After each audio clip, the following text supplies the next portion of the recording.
Dans l'ombre, on forge la lumière.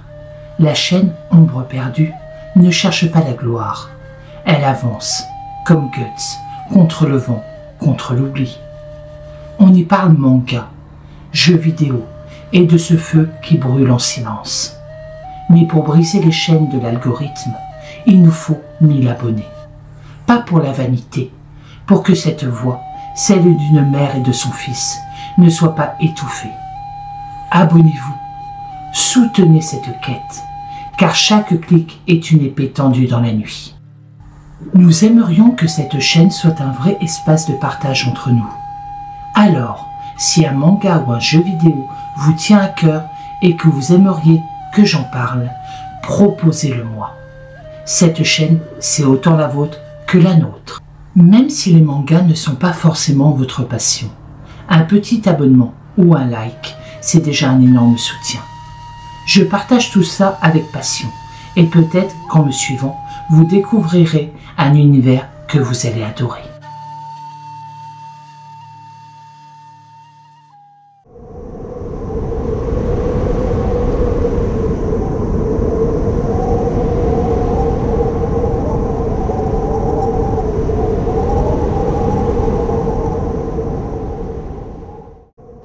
L'Alaska, des milliers de kilomètres de forêt, de montagnes et de silence.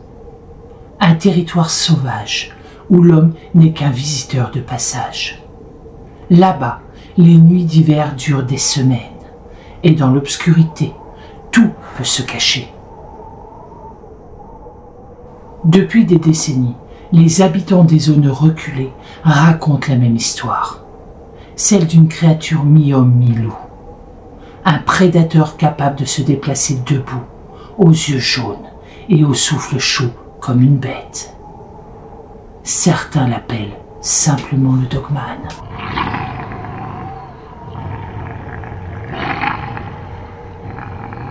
On le dit plus grand qu'un ours, plus rapide qu'un caribou, et plus rusé que n'importe quel prédateur de ces terres gelées.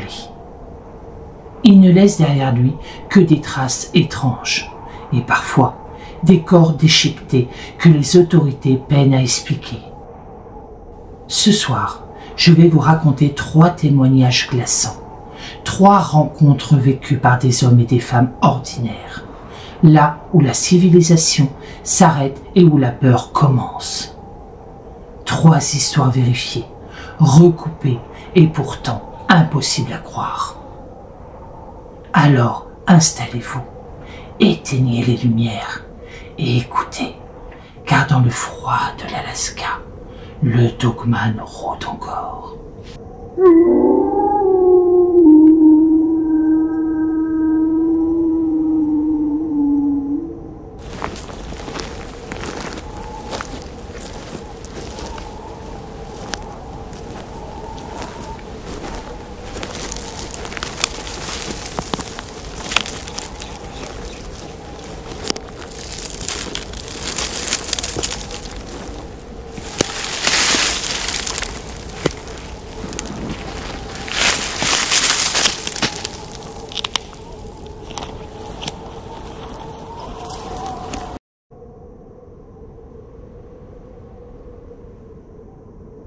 L'histoire se déroule en novembre 2014, près du lac Liama, au sud-ouest de l'Alaska. Une zone isolée, à plusieurs heures de route de la moindre ville. 2 chasseurs locaux, Mark Reynolds et Tom Alberg, y partent chaque année pour une expédition d'élan. Cette fois-là, ils étaient bien équipés, fusils, tentes, vibres, GPS. Mais ce qu'ils allaient rencontrer n'avait rien d'humain. Selon Mark, tout a commencé la 2e nuit du campement. Le froid était tombé brusquement et une brume épaisse avait recouvert la forêt. Tom dormait déjà, tandis que Mark alimentait le feu. C'est là qu'il a entendu un bruit. Pas un animal, des pas lourds, lent, comme si quelque chose tournait autour de leur camp. Il a cru d'abord à un ours, mais la cadence était étrange. 2 pas, puis un silence. 2 pas, puis un souffle. Comme une créature qui observait, qui attendait. Marc a saisi sa lampe torche. Il a pointé dans la brume. C'est là qu'il l'a vue. À une vingtaine de mètres, derrière les arbres, 2 yeux jaunes brillaient dans la nuit. Trop haut pour être ceux d'un loup, trop fixes pour être ceux d'un ours. Marc a crié. Oh my God! Réveillant Tom, les 2 hommes ont pris leurs armes, mais au moment où ils ont braqué leur lampe vers la silhouette, il n'y avait plus rien. Le lendemain, ils ont trouvé autour du camp des traces énormes dans la neige. Des empreintes qui ressemblaient à celles d'un loup, mais avec un talon, comme un pied humain. Tom a voulu plier bagage, mais Marc, persuadé qu'il s'agissait d'un ours blessé, a insisté pour rester. Une erreur qu'il regrette encore aujourd'hui. La 3e nuit, vers 3 heures du matin, des hurlements ont retenti dans la vallée.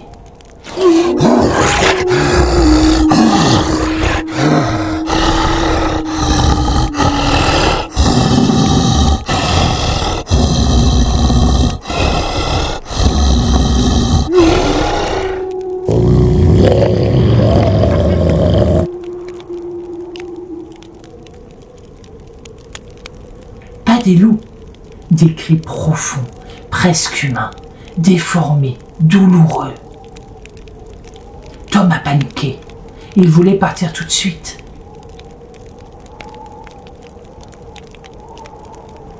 Mais avant qu'ils aient pu démonter la tente, quelque chose a frappé violemment contre la toile.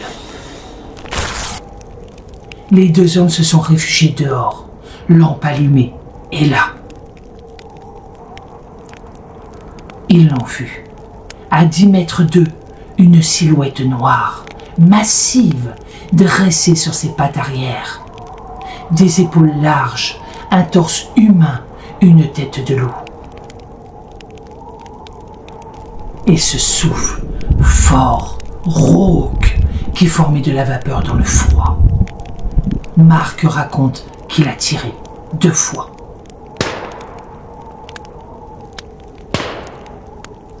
Il a entendu la balle atteindre sa cible, mais la créature n'a pas reculé. Elle a grogné, a bondi, puis s'est enfoncée dans la forêt à une vitesse impossible. Au matin, ils ont trouvé des traînées de sang noir, visqueux, et à quelques mètres de là, une carcasse d'élan à moitié dévorée. Les traces s'arrêtaient net, au bord du lac gelé, comme si la chose avait disparu dans la glace. Marc et Tom ont quitté le camp sans un mot, et n'ont jamais reparlé de ce qu'ils ont vu. Jusqu'à ce que Marc témoigne, des années plus tard, à une émission locale de radio. La police a enquêté, a relevé les empreintes, mais n'a rien trouvé. Certains disent qu'ils ont simplement paniqué, d'autres que ceux qu'ils ont vus cette nuit-là n'étaient pas de ce monde. Mais Marc, lui, n'a jamais oublié ce regard. Il jure encore aujourd'hui que le Dogman l'a observé et qu'un jour il reviendra.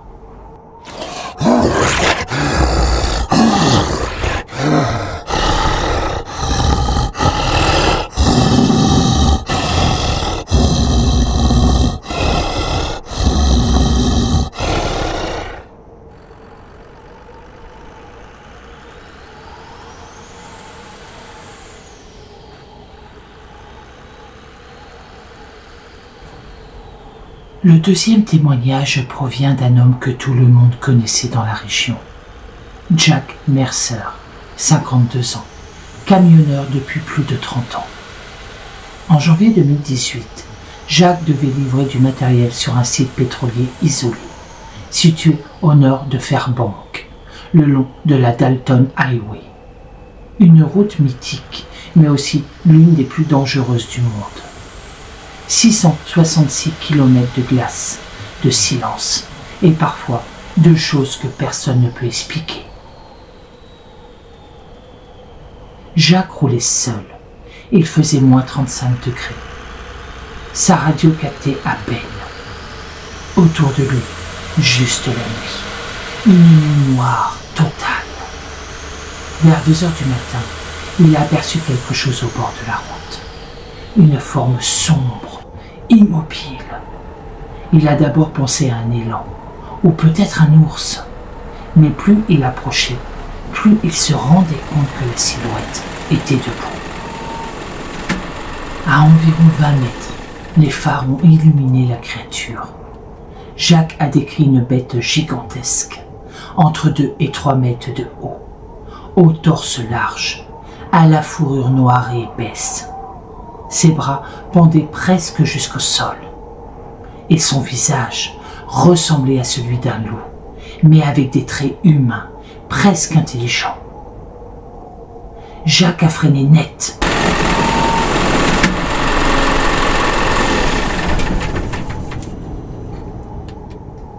La créature n'a pas bougé.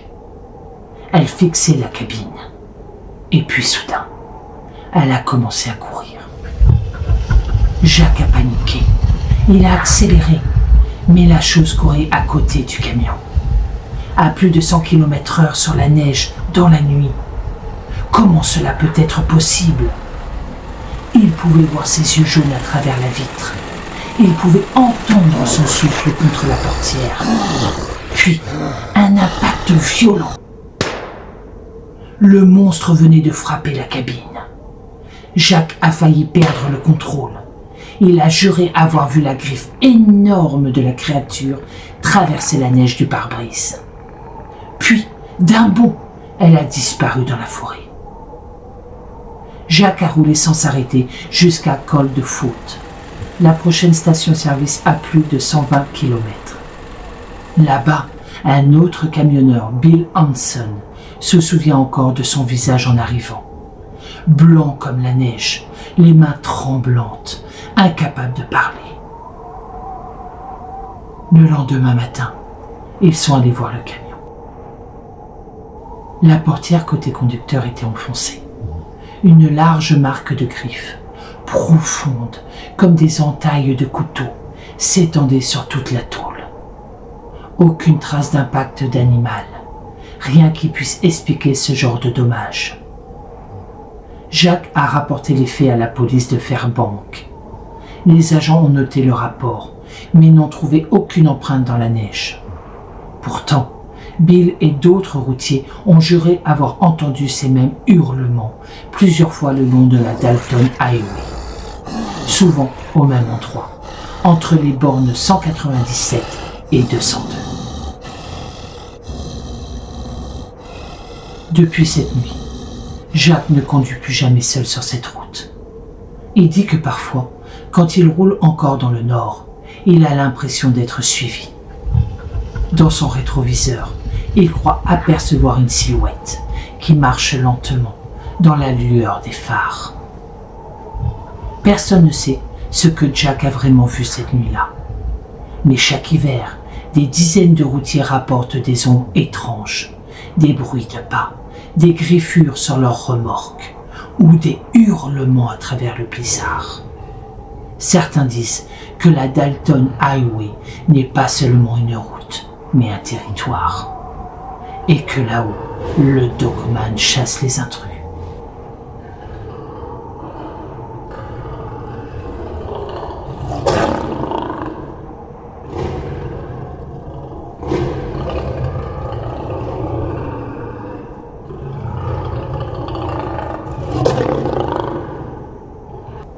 Le dernier témoignage que je vais vous raconter se situe dans un ancien camp minier abandonné, au nord de Nome, en Alaska.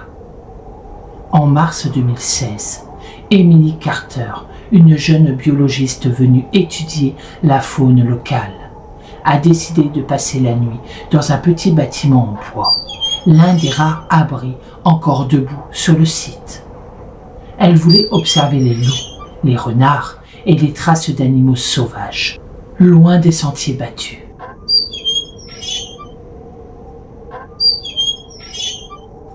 Vers 23 heures, alors qu'elle notait ses observations dans son carnet, Emily a entendu un bruit qui ne venait pas de la forêt. Un grondement profond, suivi d'un froissement métallique, comme si quelqu'un ou quelque chose frappait contre le mur du bâtiment. Elle est sortie avec sa lampe torche. Dans la neige, à quelques mètres seulement, une forme massive se tenait immobile. Emily décrit un dogman, plus de 2 mètres de haut, épaules larges, poils noirs et yeux lumineux. Mais ce n'était pas juste une silhouette. Elle semblait intelligente, observant chaque mouvement. Emily a tenté de reculer, mais elle a glissé. La créature s'est avancée lentement. Ses pieds faisant à peine de bruit sur la neige. Son souffle chaud se condensait dans l'air glacé, formant des nuages au-dessus de sa tête. Elle a crié. La créature a répondu par un hurlement. Un mélange de grognements et de cris humains qui a résonné dans tout le camp.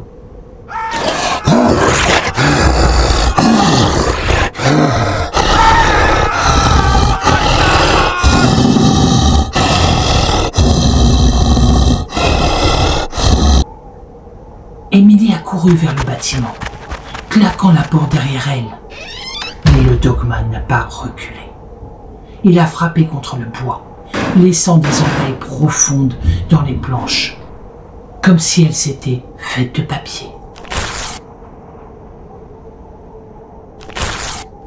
Elle s'est cachée sous une table, tremblante, en essayant de calmer sa respiration.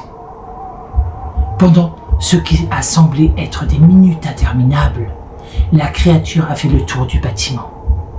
Ses yeux jaunes la fixaient à travers les fenêtres cassées. Puis, aussi soudainement qu'elle était apparue, elle a disparu dans la nuit.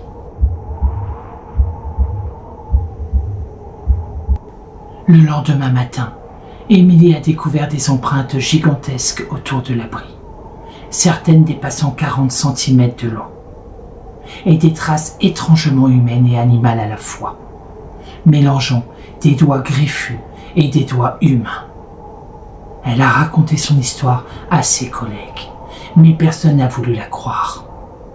Pourtant, chaque hiver, des randonneurs et chasseurs signalent des hurlements étranges, des silhouettes immenses et des marques sur les bâtiments abandonnés, exactement comme celle qu'Emily a décrite. Emily, elle, n'est jamais retournée sur ce site, mais elle raconte encore chaque fois qu'on lui demande. Je sais ce que j'ai vu, et je sais que le dogman n'est jamais très loin.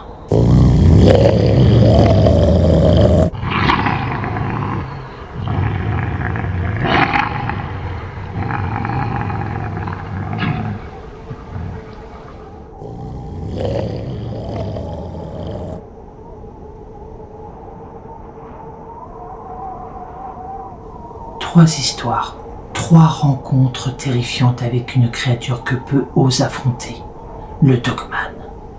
À travers les forêts profondes, les routes désertes et les abris abandonnés de l'Alaska, la légende prend vie. Les chasseurs de Iamna ont vu ses yeux jaunes, debout dans la neige. Le camionneur sur la Dalton Highway a senti sa présence aux côtés de son véhicule. Et la biologiste, un homme, a entendu ses hurlements résonner entre les bâtiments abandonnés. Des témoins crédibles, des preuves indirectes, empreintes étranges, blessures inexpliquées, hurlements dans la nuit. Mais aucun corps, aucun cadavre, aucune capture. Le dogman reste insaisissable. Certains scientifiques tentent d'expliquer ces récits. Hallucinations dues à l'isolement, erreur d'identification ou simple légende locale amplifiée par la peur et l'obscurité. Pourtant, les récits se répètent depuis des décennies, dans toutes les zones reculées d'Amérique du Nord, Toujours les mêmes descriptions. Humanoïde, poils noirs, yeux jaunes, incroyablement rapide et puissant. Et dans le froid glacial de l'Alaska, personne n'est vraiment à l'abri.